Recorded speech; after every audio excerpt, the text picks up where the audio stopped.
सरकार जो है तमाम वो काम कर रही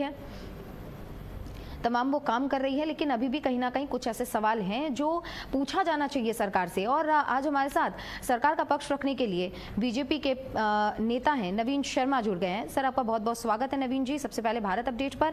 और सवाल सबसे पहले यही कि बीजेपी अपनी पुस्तिका उपलब्धियों को लेकर जारी कर रही है, लेकिन उन लूप होल्स को भी ऐड करना यहाँ पर बहुत जरूरी है ताकि जनता तक ये भी बात पहुंचे कि जो उपलब्धियां हमने पाई है उस उपलब्धियों के अलावा कुछ ऐसी चुनौतियां भी है जिनको अभी पार करना जरूरी है, और ये चुनौतियां अभी भी एग्जिस्ट करती हैं।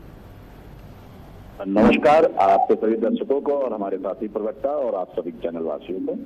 देखिए, सबसे पहले माननीय मुख्यमंत्री श्री योगी आदित्यनाथ सभी चैलेंज को स्वीकार करते हुए जब दूसरी बार उत्तर प्रदेश के मुख्यमंत्री जनता ने उनको बनाया, तो ये आप समझ लीजिए विकास कहीं ना कहीं जनता को दिखा है और 25 करोड़ जनता उनके विश्वास के साथ खड़ी रही है।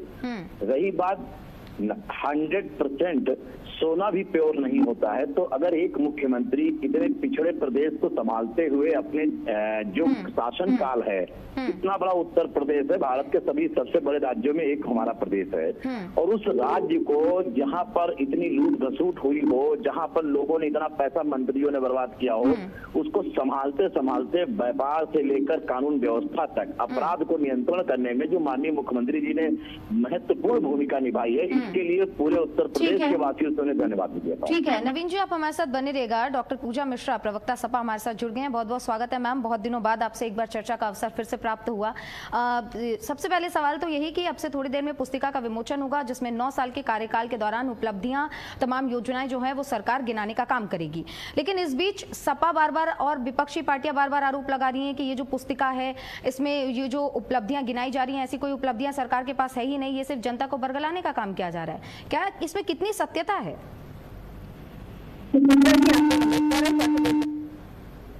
जी मैम।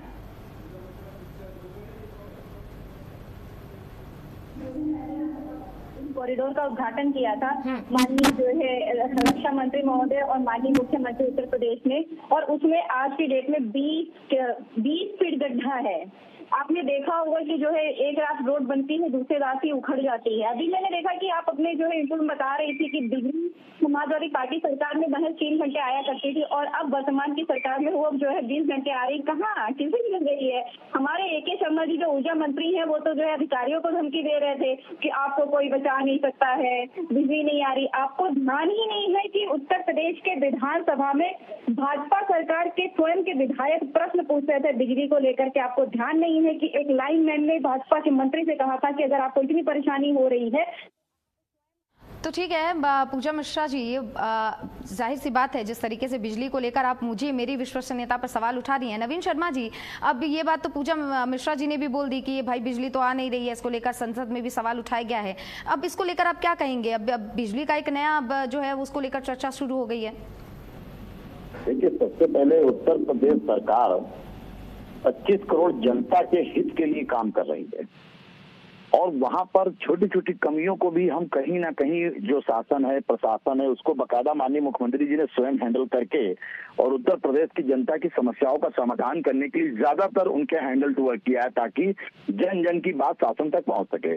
दूसरी चीज, उत्तर प्रदेश के अंदर कहीं ना कहीं कोई कमियां निकाल रहा है तो कहीं ना कहीं उसके अंदर थोड़ी सी कमी जरूर होगी कि उन्होंने उसको सुधार करने के लिए अपनी राय मशवरा नहीं दिया होगा, मगर उसको मुद्दा बनाया होगा। अगर उत्तर प्रदेश के अंदर प्रशासन सही है, कानून व्यवस्था सही है, और उत्तर प्रदेश के अंदर बिजली की जो समस्या सबसे पहले रहा करती थी बसपा सरकार में, सपा सरकार में, आज वो नहीं है। किसानों के घर तक बिजली पहुंची है। अगर यहाँ तक हम सक्षम अपने कार्य करने में माननीय मुख्यमंत्री जी ने अपना योगदान दिया है तो इसका मतलब ये है कि उत्तर प्रदेश की जनता ने उनको तभी आशीर्वाद दूसरी बार दिया था कि हम उनके विकल्पों को, सपनों को अच्छा साकार देंगे। आज देश के अंदर उत्तर प्रदेश का बहुत बड़ा योगदान है, और चाहे हमारी केंद्र में सरकार डबल इंजन सरकार है जो प्रदेश को सहानुभूति के साथ साथ उसके हर एक कदम को सराह रही है। ऐसा नहीं है, माननीय मुख्यमंत्री जी ने बहुत बेहतरीन कार्य किया है। मैं साथी प्रवक्ता से एक बात जरूर कहना चाहूंगा, उत्तर प्रदेश का हाल 2012 से 17 के बीच में क्या था जनता और किसान कहाँ कहाँ परेशान थी, अगर एक बार वो उस पर नजर डालने की कोशिश करें तो शायद उनको जो आज हमारे यहाँ विमोचन पुस्तिका का कार्यक्रम होने वाला उसके लिए बधाई के पात्र हमारी सरकार बनती है। तो हमें लगता है बधाई देनी चाहिए। नवीन शर्मा जी, आप बधाई के पात्र हैं, ये बात आप बधाई के पात्र हैं या नहीं ये बात तो जनता बताएगी, लेकिन हम ये भी नहीं भूल सकते कि लोकतंत्र में विपक्ष का एक अहम रोल होता है। अगर विपक्ष सवाल उठा रही है तो कहीं ना कहीं उस बात में भी पूरी तरीके से उसको झुटलाया नहीं जा सकता। लेकिन आप लोग कंप्लीटली विपक्ष के उन तमाम सवालों को, उन तमाम जो उनकी चिंताएं होती हैं उनको आप नजरअंदाज करके सिर्फ अपनी उपलब्धियों पर ध्यान देते हैं। देखिए, सबसे पहले मैं एक बात और बताना चाहूंगा आदरणीय, कि अगर विपक्ष मजबूत है तो हम उसका स्वागत करते हैं। विपक्ष का रखने का जो समायोजन है वो जब सत्र चलता है तो ये बायकॉट करते हैं, अपनी बात नहीं रखते, जनता की बात को रखने का काम करना चाहिए। अगर और विपक्ष का मतलब है, अगर उनके पास कोई बेहतरीन आइडिया है, बेहतरीन सलाह है तो वो जरूर माननीय मुख्यमंत्री जी के पटल पे रखते हैं। भाई क्यों नहीं, विपक्ष और पक्ष दोनों को मिलाकर ही प्रदेश की सेवा हो सकती है। मगर पक्ष क्या करता है कि हम सेवा तो कर रहे हैं, मगर भाई देखिए कहीं थोड़ी बहुत अगर गलतियां हैं या कहीं किसी प्रशासन से गलती होती है तो पक्ष विपक्ष का काम यह है कि उसे पटल पे रखा जाए, सुधारीकरण की बात कही जाए। उसके लिए दंगा धरना ये देना कहीं ना कहीं मुझे लगता है कानून व्यवस्था को आप कानूनन चैलेंजिंग कर रहे हैं, ऐसा नहीं करना चाहिए। विपक्ष भी बहुत समझदार है, मैं स्वागत करता हूँ, विपक्ष मजबूत है, ऐसा नहीं है, विपक्ष का भी सम्मान करना चाहिए। देखिए आज की डेट में क्या है, विपक्ष के जो जनता के सवाल हम तक नहीं पहुंच पा रहे हैं, विपक्ष तक पहुंच गए हैं, तो उसको भी माननीय मुख्यमंत्री और सत्र में जब आते हैं तब तो वहां पे मुर्दाबाद नारे लगा के निकल जाते हैं, बात रखते नहीं है। तो ये भी तो हनन है कहीं ना कहीं जनता के विश्वास का, इनको वहां रखने का अवसर मिलता है। माननीय मुख्यमंत्री जी सुनने के लिए बैठे हुए हैं, वित्त मंत्री जी सुनने के लिए बैठे हुए हैं, सारे मंत्रालय सुनने के लिए बैठा है, मगर इनके विधायकगण चुपचाप काली पट्टी बांध के निकल जाते हैं। ये कोई कारण नहीं होता ना, जनता ये भी देख रही है। से आप और आपकी पार्टी अपनी उपलब्धियां गिना रहे हैं, इधर अखिलेश यादव तो बिल्कुल आश्वस्त नजर आ रहे हैं कि भैया अब तो 27 में सपा ही सत्ताधीश बनेंगे, यानी कि अखिलेश बनेंगे। तो आपको एक जानकारी होगी, अभी कुछ ही दिन पहले आदरणीय पूजा मिश्रा जी भी ज्ञात होगा कि माननीय श्री अखिलेश जी ने एक बयान दिया था कि 100 विधायक लाइए और हम मुख्यमंत्री बनाएंगे। इसका क्या लगता है, जो आदमी कमजोर होता है अपने संगठन के प्रति वही ये बात कहता है जब सामने वाले से मदद मांगता है। आज आप ये बताइए, अगर श्री अखिलेश जी अपने संगठन अपने कार्यकर्ताओं पे मजबूत होते या उनके संगठन लोग उनके साथ खड़े होते तो क्या वो हमारे भारतीय जनता पार्टी के बनाए हुए दोनों उप मुख्यमंत्रियों को ये ऑफर देते कि 100 लाइए और पीएम बन जाइए? ये तो उनकी विफलता का ही कारण है, सामने देख लीजिए आपके साथ।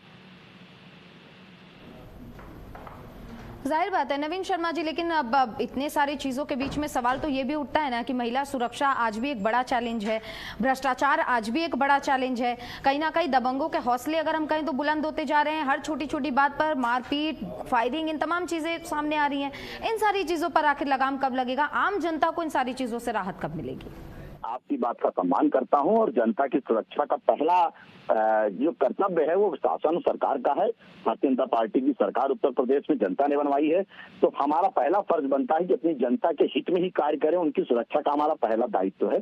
हम पूरी कोशिश करते हैं कि कहीं ना कहीं किसी के साथ अत्याचार ना हो। अगर कोई ऐसी दुखद घटना होती है जिसके लिए कानून व्यवस्था किसी को बख्शता नहीं है, चाहे वो कोई भी हो, कानून के शिकंजे में कोई भी गलत काम करेगा, वो किसी भी पार्टी का नेता हो, किसी भी पार्टी से आता हो, किसी भी जाति का आता हो, किसी भी धर्म का आता हो, वो सब गुनाहगार के आगे सब कुछ अलग होता है। गुनाहगार का कोई धर्म जात नहीं होती है।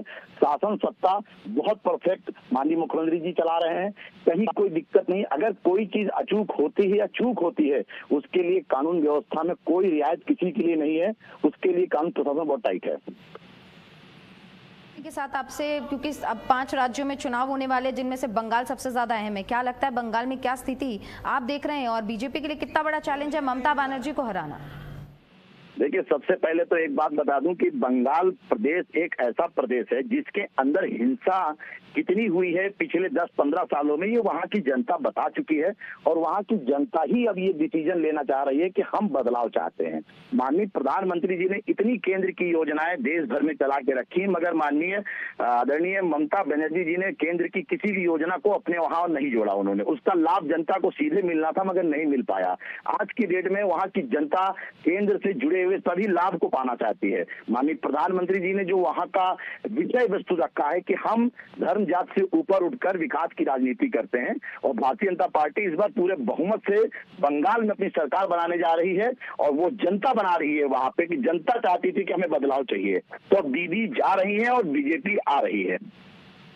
कर रहे हैं कि दीदी जा रही है और बीजेपी आ रही है, लेकिन अब अगर हम सिर्फ और सिर्फ यूपी की बात करें, बहुत बड़ा प्रदेश यूपी, तमाम जनता है यहाँ की और योगी सरकार पर काफी भरोसा भी जताती है, लेकिन वही सवाल उठकर वापस आता है क्योंकि जो तस्वीरें हमने पिछले दिनों देखी है, चाहे वो दंगे को लेकर हो, चाहे वो बरेली हिंसा को लेकर हो, और अब क्योंकि रामनवमी भी आने वाली है, नवरात्रि शुरू होने वाली है, इस बीच में ईद भी आ रहा है, तो क्या तैयारियां प्रशासन की ओर से की जा रही हैं ताकि ऐसे में हिंसा या तमाम जो चीजें हैं उसको रोका जा सके?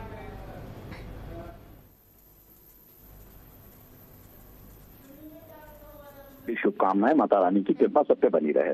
उत्तर प्रदेश के अंदर कानून व्यवस्था माननीय मुख्यमंत्री जी ने स्वयं अपने हाथों में ले रखा है। बाकायदा पूरे प्रदेश में छोटे से छोटे शहरों के लिए भी सीसीटीवी और सुरक्षा के तहत मजबूत इंतजाम किए गए हैं। अगर कोई भी समुदाय, यहाँ पर हम किसी धर्म जात की बात नहीं कर रहे हैं, कोई भी समुदाय का व्यक्ति किसी के भी त्योहार और धर्म में विलग्न पैदा करेगा तो सरकार के बहुत सख्त आदेश है कि हम शांति और सौहार्द से सभी त्योहारों का सम्मान करते हैं। किसी भी व्यक्ति समुदाय को हम टारगेट नहीं करते हैं। अगर कहीं कोई ऐसा भी माहौल पैदा करने की गलती भी करेगा तो कानून बिल्कुल नहीं बख्शा जाएगा। हम त्योहार हृदय से मनाने का काम करते हैं। इसी का नाम है सबका साथ, सबका विकास, सबका प्रयास, सबका विश्वास, जिसके साथ माननीय मुख्यमंत्री जी ने और माननीय। ठीक है नवीन जी, बहुत शुक्रिया, आप हमारे साथ जुड़े, आपने विस्तार से इस पर बात की।